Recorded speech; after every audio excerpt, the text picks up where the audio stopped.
1969年7月20日，一个来自美国俄亥俄州小镇的男人踏上了月球表面，说出了那句震撼全人类的话，然后他回到地球，从此几乎消失在公众视野中。40多年来，他拒绝采访，拒绝签名，拒绝一切让他重新站在聚光灯下的邀请。世界各地的记者追踪他，粉丝包围他，出版商用天价稿酬诱惑他，他统统拒绝。直到去世前夕，他留下了一段令人费解的讯息，让全世界再次将目光投向那片荒凉的月球表面。他就是尼尔·阿姆斯壮，人类历史上第一个踏上月球的人。而他在月球上究竟看到了什么？为什么回来以后就像变了一个人？他临终前的那段话到底意味着什么？今天我们就把这个故事从头到尾彻底讲一遍。要理解这个故事，我们得先回到阿姆斯壮的起点。1930年8月5日，他出生在俄亥俄州瓦帕科内塔一个普通家庭，父亲是州政府的审计员，一家人在14年里搬了16次家，生活颠沛流离。但小阿姆斯壮很早就展现出对天空的迷恋，他加入了美国童子军，一路升到最高的英级童军，展现出惊人的毅力和组织能力。6岁那年，父亲带他搭了人生第一次飞机，一架老旧的福特3引擎客机。从那一刻起，他的眼睛再也没离开过天空。他在家里做航模，读航空杂志，梦想着有一天能飞上云端。15岁开始学飞行，16岁就拿到了飞行执照。你想想看，一般人16岁还在烦恼考试成绩，他已经可以独自驾驶飞机在天空翱翔了。更有意思的是，他拿到飞行执照的时候，连汽车驾照都还没有。1947年，阿姆斯壮进入普渡大学学习航空工程，学费由美国海军买单，但学业很快被打断。1950年韩战爆发，年仅20岁的他被征召入伍，成为美国海军飞行员。他被分配到埃塞克斯号航空母舰上，驾驶格鲁曼 F9F 黑豹战斗机。在韩战期间，他执行了78次战斗任务，其中有一次任务堪称9死1生。他的飞机在低空轰炸时被防空钢缆拦截，机翼被削去了将近1米，飞机开始剧烈摇晃。换作普通飞行员可能早就弃机跳伞了，但他硬是靠着超凡的技术把残破的飞机飞回了友军领空。更令人意外的是，他的传记作者后来挖出了一个从未公开的故事。在那场战争中，他曾有机会向正在逃跑的无力还击的敌军士兵射击，但他没有扣下扳机。他的传记作者后来谨慎地在阿姆斯壮去世后才披露了这件事，因为阿姆斯壮坚决反对把这个故事写进传记里。他飞行中队的战友们从来没听他提过这件事，但当得知真相时，他们毫不怀疑地相信了，因为他们知道尼尔骨子里有一种太过高尚的品质，让他无法对无力自卫的人开枪。韩战结束后，他回到普渡大学完成学业，1955年拿到航空工程学位，然后他加入了美国国家航空咨询委员会，也就是 NASA 的前身，成为试飞员。在加州爱德华兹空军基地，那个被称为试飞员坟场的地方，他驾驶过超过200种不同型号的飞机，从喷射机到火箭动力飞机，从直升机到滑翔机。他驾驶过大名鼎鼎的 X-15 火箭动力飞机7次，最高飞到过超过6万米的高空，时速超过每小时6400公里，几乎触及了太空的边界。那个年代，每一次试飞都是在和死神跳舞，很多同事在试飞中丧生，连遗体都找不到。但阿姆斯壮每一次都安全降落，他不是运气好，他是技术好到令人发指。有人说他的血管里流的不是血，而是冷却液。1962年，阿姆斯壮的人生遭遇了他说是最大的打击。他年仅2岁半的女儿凯伦被诊断出患有弥漫性桥脑胶质瘤，一种极为致命的脑干肿瘤，即使在今天也几乎无药可医。在那个年代，医学对这种病完全束手无策，他们尝试了骨放射治疗，但放射线对小凯伦造成的伤害比治疗效果还大。1962年1月28日，小凯伦在家中因肺炎并发症离世。凯伦的去世彻底改变了阿姆斯壮，他把所有的悲伤都锁在心里，一句话也不说。他的很多同事甚至不知道他曾经有过一个女儿。他的妻子珍妮特后来对传记作者说了一句令人心碎的话：沉默就是尼尔的回答。这个词不是一个争论，沉默才是。他用工作麻痹自己。女儿去世仅仅1个多星期，他就回到了是非跑道上。他从1月17日因为照顾女儿停飞，到2月6日就重新升空，中间只隔了女儿的葬礼。家庭好友格雷斯·沃克后来回忆说，尼尔用工作当借口，他尽可能远离情感的东西。我知道凯伦的死让他痛彻心扉，但那就是他处理悲伤的方式。就在同一年，阿姆斯壮被选入 NASA 的第2批太空人计划，从此他把全部精力投入到飞向太空的准备中。1966年3月，他作为双子星8号任务的指挥官首次进入太空，和搭档大卫·斯科特一起完成了人类历史上第1次太空中的飞行器对接。当2艘太空船成功对接的那一刻，阿姆斯壮激动地喊道：太不可思议了，我简直不敢相信。但就在对接成功后不久，一个推进器发生故障，卡在了开启位置。太空船开始疯狂旋转，转速达到每分钟60圈。阿姆斯壮的视野开始模糊，再过几秒钟他就会失去意识。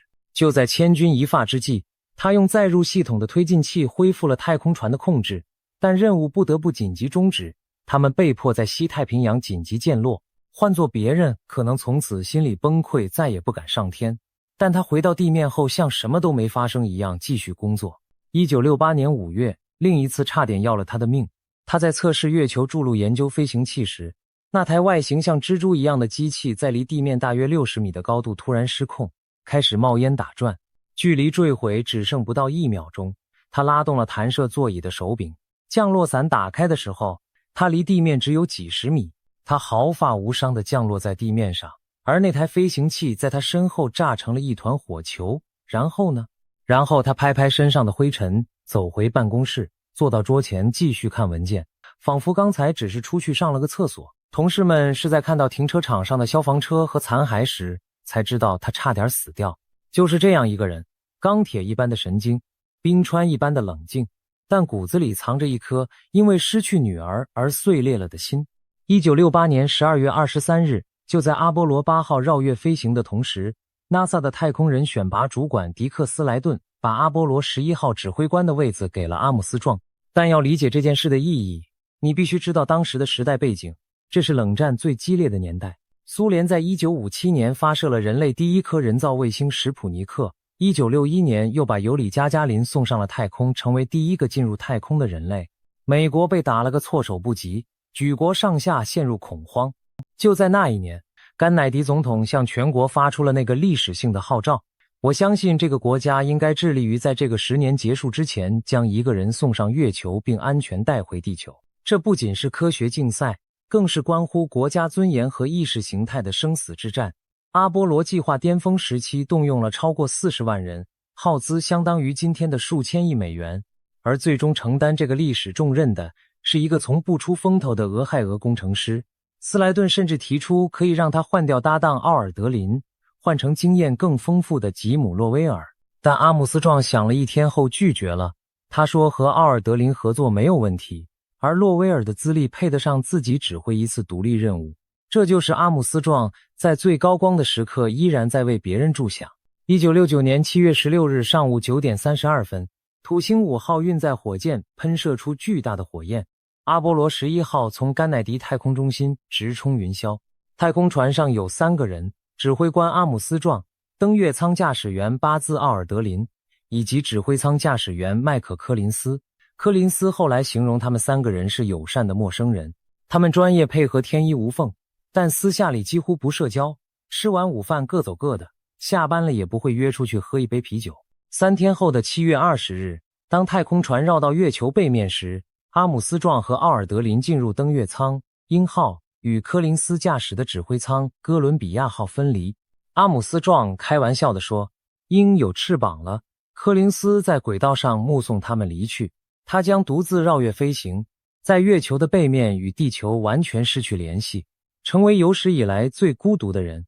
每绕一圈，他有47分钟完全与世隔绝，漂浮在指挥舱里，窗外是无尽的太空。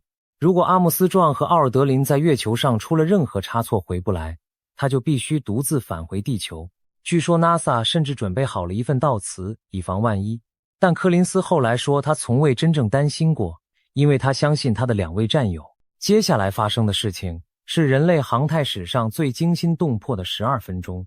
登月舱开始向月球表面下降，一切看起来顺利，直到电脑突然开始报警，1202，1202，这是一个导航电脑过载的警报。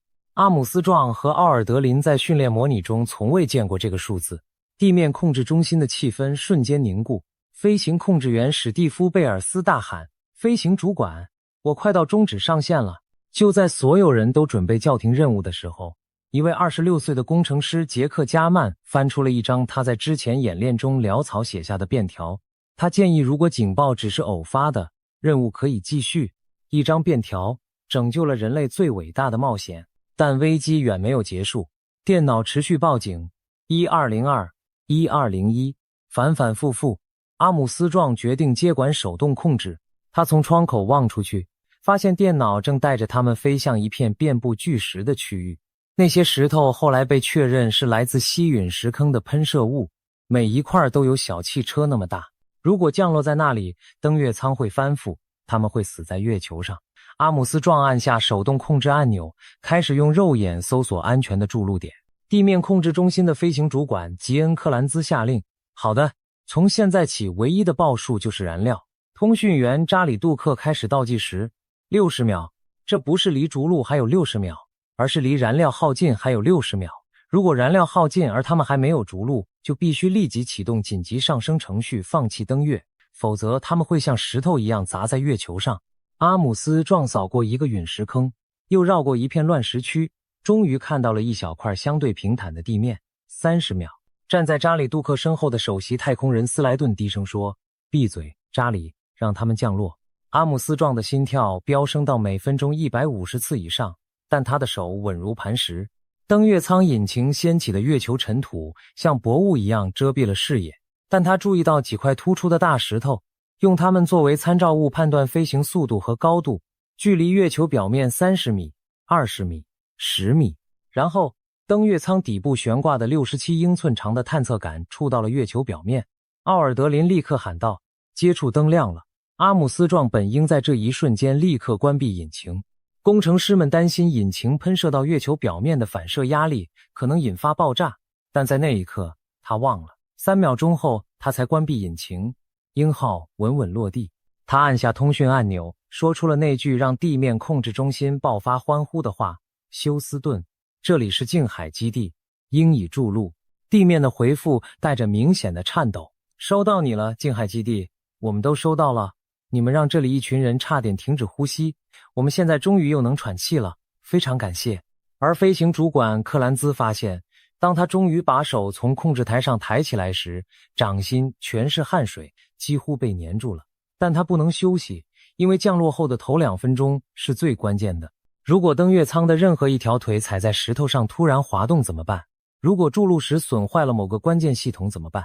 阿姆斯壮和奥尔德林立即准备好了紧急起飞的所有开关。足足2分钟后，克兰兹才最终确认鹰号可以留在原地，他们可以待下来。事后精确计算显示，鹰号注入时仅剩下大约98公斤的可用燃料，相当于25秒的动力飞行时间。奥尔德林后来接受采访时说，他估计可能只剩15秒。这意味着人类登月这件事离失败仅仅差了一口气。如果阿姆斯壮再多犹豫3秒钟，如果那片平地再远10几米，如果月球尘土再大一些，一切就完了。注入后，按照计划他们本该先睡一觉，但你觉得2个刚刚降落在月球上的人睡得着吗？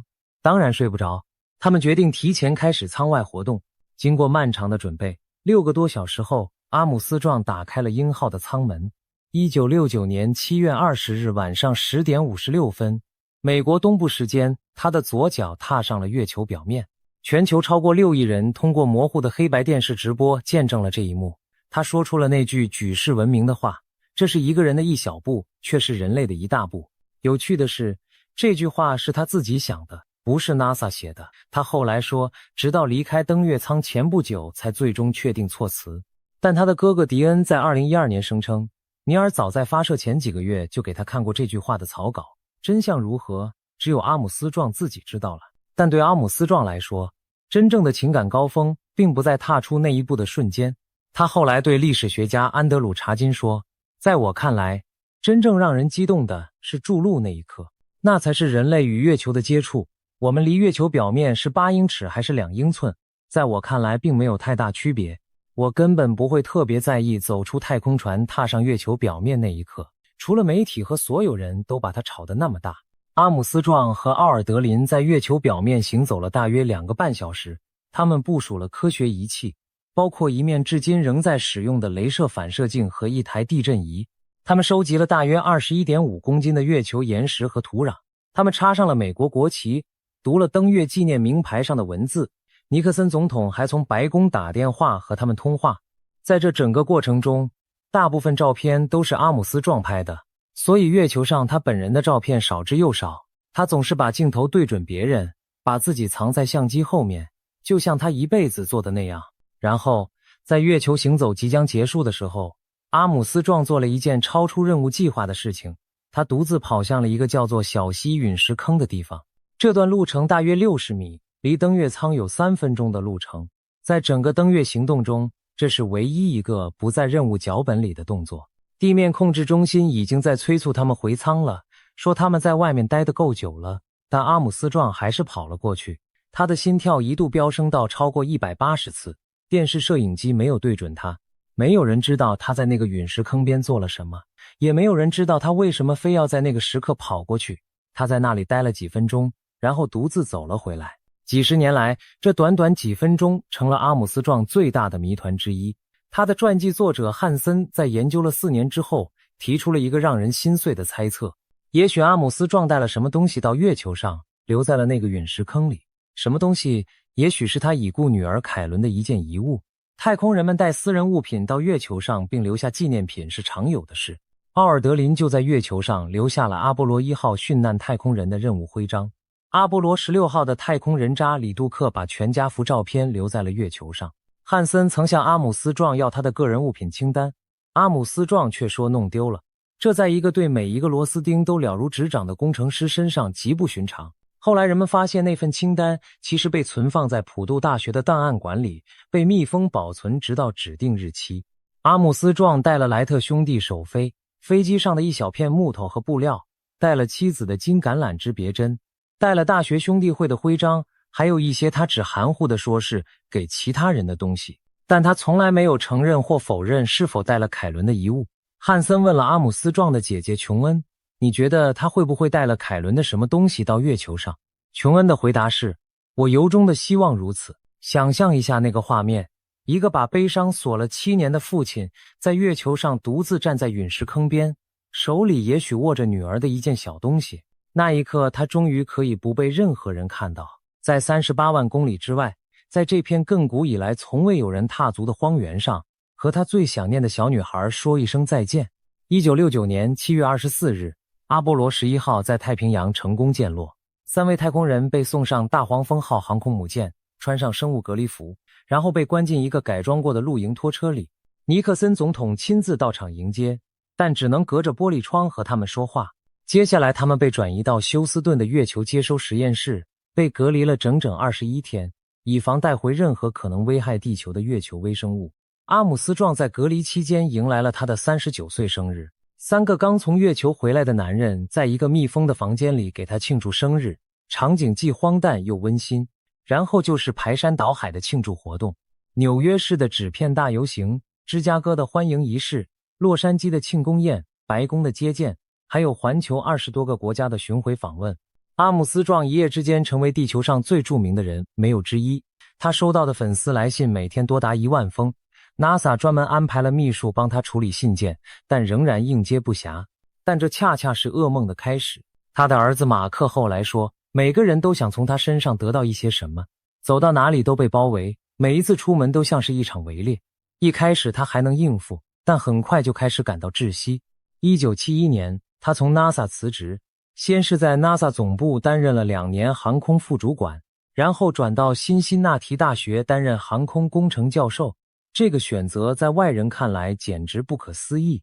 人类登月第一人，不去当政客，不去当名人，不去拍广告赚大钱，而是去一所并不算顶尖的大学教书，一教就是8年。从那以后，阿姆斯壮几乎完全从公众视野中消失。他在辛辛那提大学一教就是8年，直到1979年离开学术界。此后他在几家公司担任董事或顾问，过住普通人的生活，但名气带来的压力从未消失。1990年，他和结婚38年的妻子珍妮特分居。珍妮特一直无法原谅他在凯伦去世后的情感封闭，以及他把全部精力投入工作而忽略家庭的做法。他曾经对传记作者说，珍妮特曾对尼尔很长时间都感到愤怒。1994年两人正式离婚。同年，阿姆斯壮和卡罗海尔德奈特再婚，两人的关系一直持续到他去世。他也拒绝了斯蒂芬·安布罗斯和詹姆斯·米切纳等著名作家为他撰写传记的请求。1981年，MTV 想在台标中使用他的登月名言和声音，他拒绝了。1994年，一家贺卡公司未经许可在圣诞装饰品上使用了他的名字和那句名言的录音，他直接把他们告上了法庭。他不是为了钱，他是为了原则。他绝不允许登月这件事成为任何人的摇钱树。有记者说他是隐居者，把他比作留着长指甲的疯狂富翁霍华德·休斯，但他的传记作者汉森嗤之以鼻，说这是被他拒之门外的记者们编造的神话。他确实经常出现在公众场合，出席各种活动，但他从不表演，从不煽情，从不做那种让人起鸡皮疙瘩的自我感动。他只是一个内向的工程师，更喜欢安安静静地做自己的事。他的性格太温和，太谦逊，根本不是那种会从自己的名声中谋取利益的人。每次被问到登月的成就，他总是说那不过是运气和时机的结合，功劳属于数十万为这个项目付出的人。但沉默的表面之下，是否藏着什么不为人知的秘密？1994年7月20日，阿波罗11号登月25周年纪念日，阿姆斯壮在白宫发表了一段演讲。在场的有时任美国总统克林顿、副总统乃治以及他的老搭档奥尔德林和柯林斯。演讲的开头，他用那种典型的阿姆斯壮式幽默说，威尔伯莱特曾经说过，唯一会说话的鸟是鹦鹉，但他飞得不怎么好，言下之意是自己飞得好但不会说话。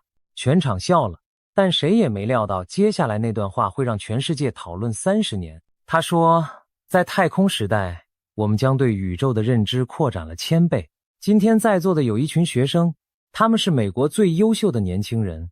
我们对你们说，我们只是完成了开端，我们留给你们很多未竟之事。有伟大的构想尚未被发现，有突破性的成就等待着那些能够揭开真相保护层的人，有超越想象的地方等着你们去到达。这些挑战属于你们。在很多领域中，太空绝非最不重要的一个，因为那里承载着人类的命运。揭开真相的保护层。说完这句话的瞬间，阿姆斯壮似乎回头看了一眼身后的克林顿总统和乃至副总统。就是这个动作，配上这句话，让阴谋论者们狂欢了30年。他到底在暗示什么？是不是有什么关于月球的真相被政府隐瞒了？他是不是在用某种隐晦的方式向公众传递一个他不被允许公开说出的秘密讯息？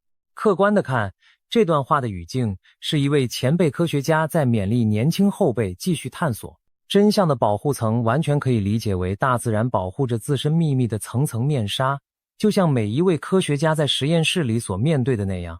但阿姆斯壮一贯的沉默寡言，加上这段话略带暧昧的措辞，确实给人留下了无限的想象空间。在阿波罗11号飞往月球的途中，确实发生了一些至今仍被讨论的事件。奥尔德林在2014年的一次网络问答中提到，在飞往月球的路上，他透过舷窗看到一个光点似乎在跟随他们移动，但他反复解释说，那很可能是他们抛弃的火箭第3级残骸，或者太阳照射到分离面板上的反光。他明确说，那绝对不是外星飞船。另外有一个流传甚广的故事声称，阿姆斯壮在月球上曾通过私密医疗通讯频道向地面报告看到了巨大的外星飞船排列在陨石坑边缘。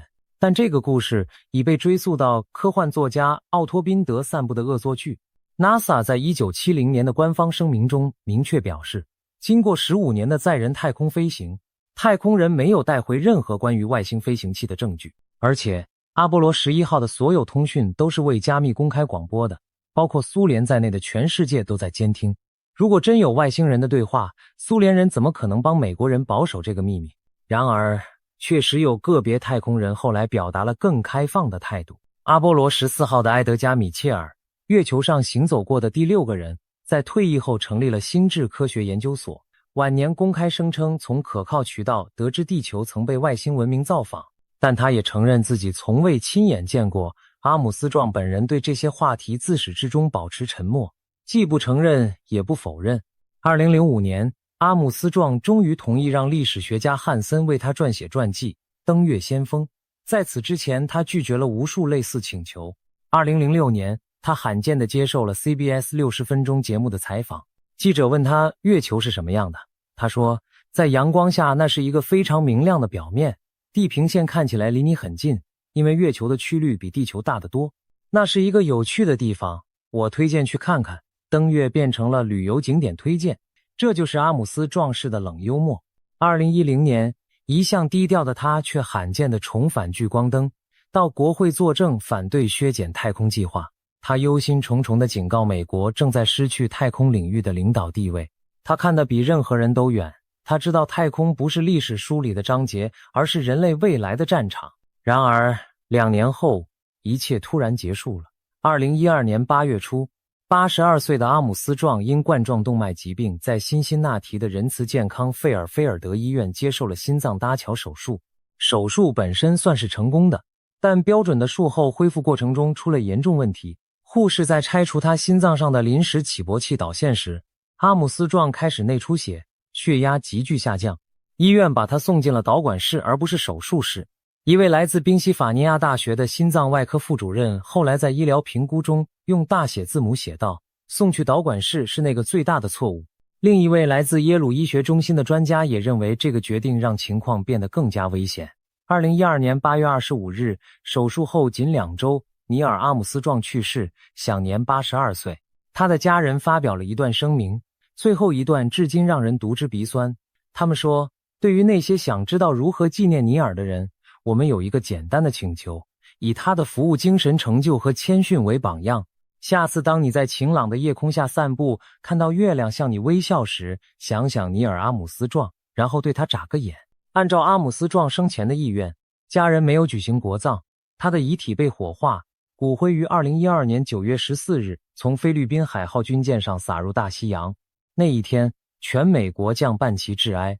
曾经与他共同飞向月球的奥尔德林称他为真正的美国英雄和他所认识的最好的飞行员，并表示他对无法与阿姆斯壮一起庆祝2019年登月50周年感到遗憾。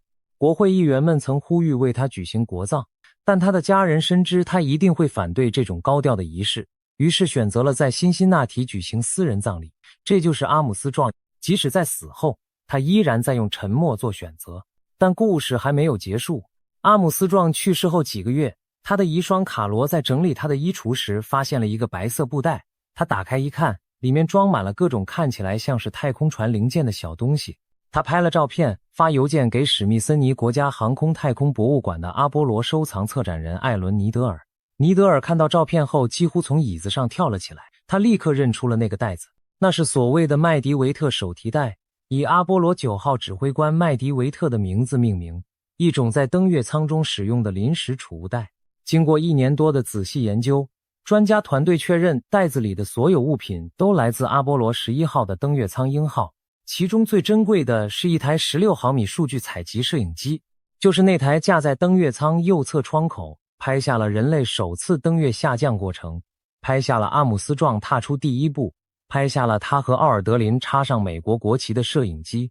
此外，还有阿姆斯壮在月球上唯一一次短暂休息时用来支撑双脚的腰部系绳、紧急扳手、公用照明设备等17件物品。这些东西原本应该留在登月舱上一起坠毁，但阿姆斯壮在返回指挥舱前把它们装进了这个袋子。任务记录中有他对柯林斯说的一句话，那只是一袋我们想带回去的垃圾，登月舱零件什么的。然后他就把这个所谓的垃圾悄悄保存了43年，从未告诉任何人。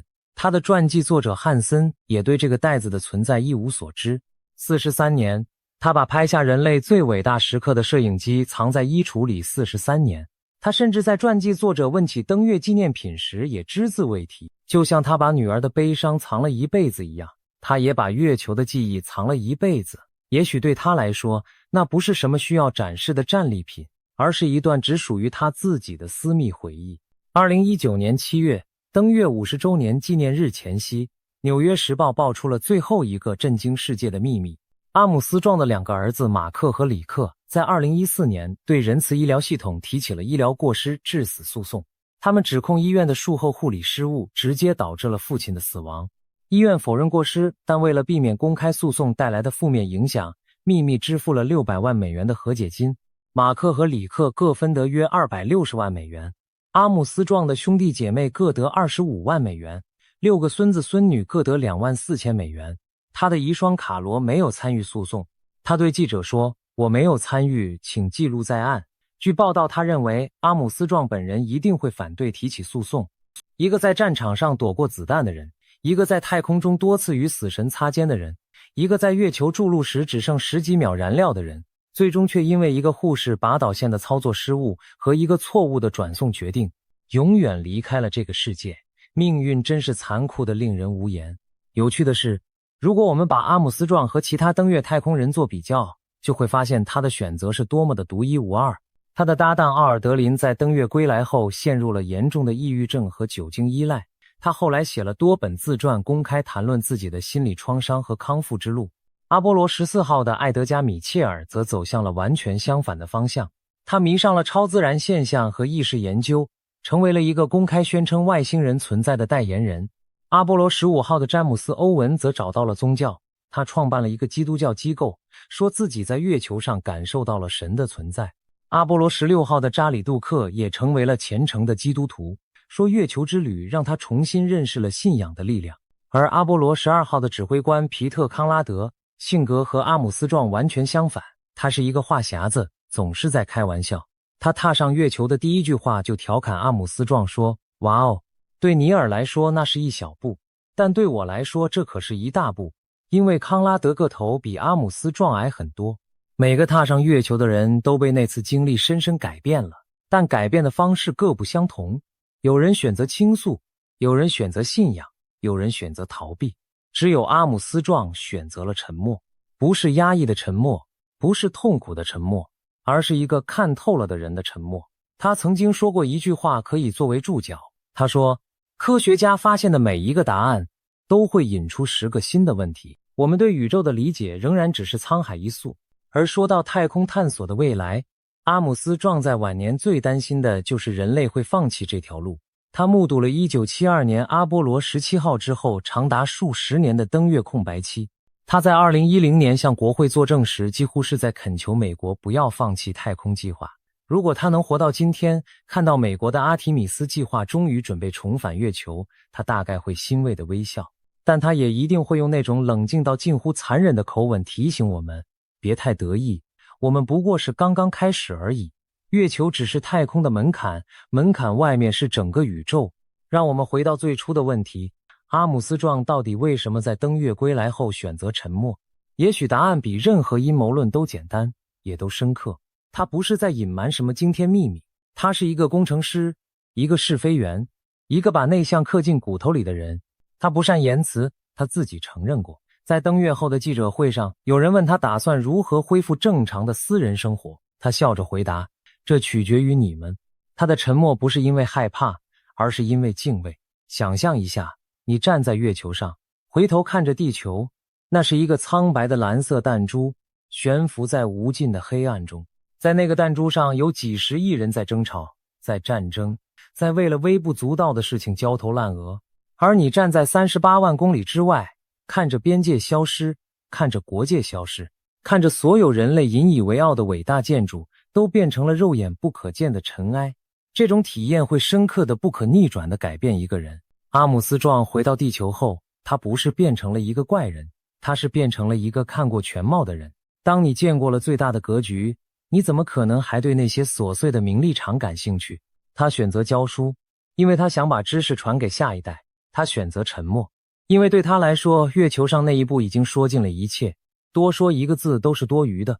而那个白色布袋，那台藏在衣橱里43年的摄影机，也许才是理解阿姆斯壮的真正钥匙。他不是一个没有感情的机器，恰恰相反，他的感情深到无法表达。他把登月的记忆物件藏在衣橱里，就像他把失去女儿的悲伤藏在心底一样。他不需要告诉全世界他经历了什么，他只需要自己知道。打开衣橱，看一眼那个白色布袋，他就能回到1969年7月20日那个宁静的夜晚，回到月球表面那片寂静的让人窒息的荒原上。那是他一个人的月球，谁也带不走。所谓真相的保护层，也许不是什么外星阴谋或政府隐瞒，也许是这个宇宙本身就层层包裹着他的秘密，等待着一代又一代的人去揭开。阿姆斯壮揭开了其中的一层，他看到了月球的真面目，也看到了地球的真面目。那个真相太大太重，大到他不知道该怎么跟别人说，重到他只能用一生的沉默来承载。如今阿姆斯壮已经离开我们10多年了，但月球上还留着他的脚印，因为月球没有空气，没有风，没有水，那些脚印可能会存在数百万年。在人类文明的一切痕迹都化为尘土之后，在地球上最后一座城市被时间抹去之后，在月球那片叫做近海的亘古荒原上，还会有一双脚印静静地躺在那里。那是一个工程师走过的路，一个父亲走过的路，一个把所有秘密都带进了大西洋，却又把所有答案都留在了星空中的人走过的路。下次当你在晴朗的夜晚抬头看到月亮的时候，想想尼尔·阿姆斯壮，然后对他眨个眼。也许在某个我们看不到的地方，他正在那个小溪陨石坑的边缘，和他的小凯伦在一起，一言不发地俯瞰着这颗苍白而美丽的蓝色星球。这就是尼尔·阿姆斯壮的故事，人类登月第一人，一个用沉默说出了最多真相的人。而也许最能概括他一生的，是他曾经不经意间透露过的一个细节。有人问他，在月球上最让你印象深刻的是什么？他没有说壮丽的景色，没有说历史的重量，他说的是，月球上的天空是纯粹的黑色。在地球上你永远看不到真正的黑暗，因为大气层会散射光线，但在月球上，即使太阳就在你头顶，天空依然是漆黑的，你可以同时看到刺目的阳光和无尽的黑暗。这也许就是阿姆斯壮看到的终极真相，光明和黑暗可以同时存在，伟大和渺小可以同时存在。一个人可以是全世界最著名的英雄，同时也是一个失去女儿的普通父亲。他选择拥抱这个矛盾，而不是试图解释它。有些真相不需要语言，有些真相只能用沉默来守护，而有些脚印会比任何语言都存在得更久。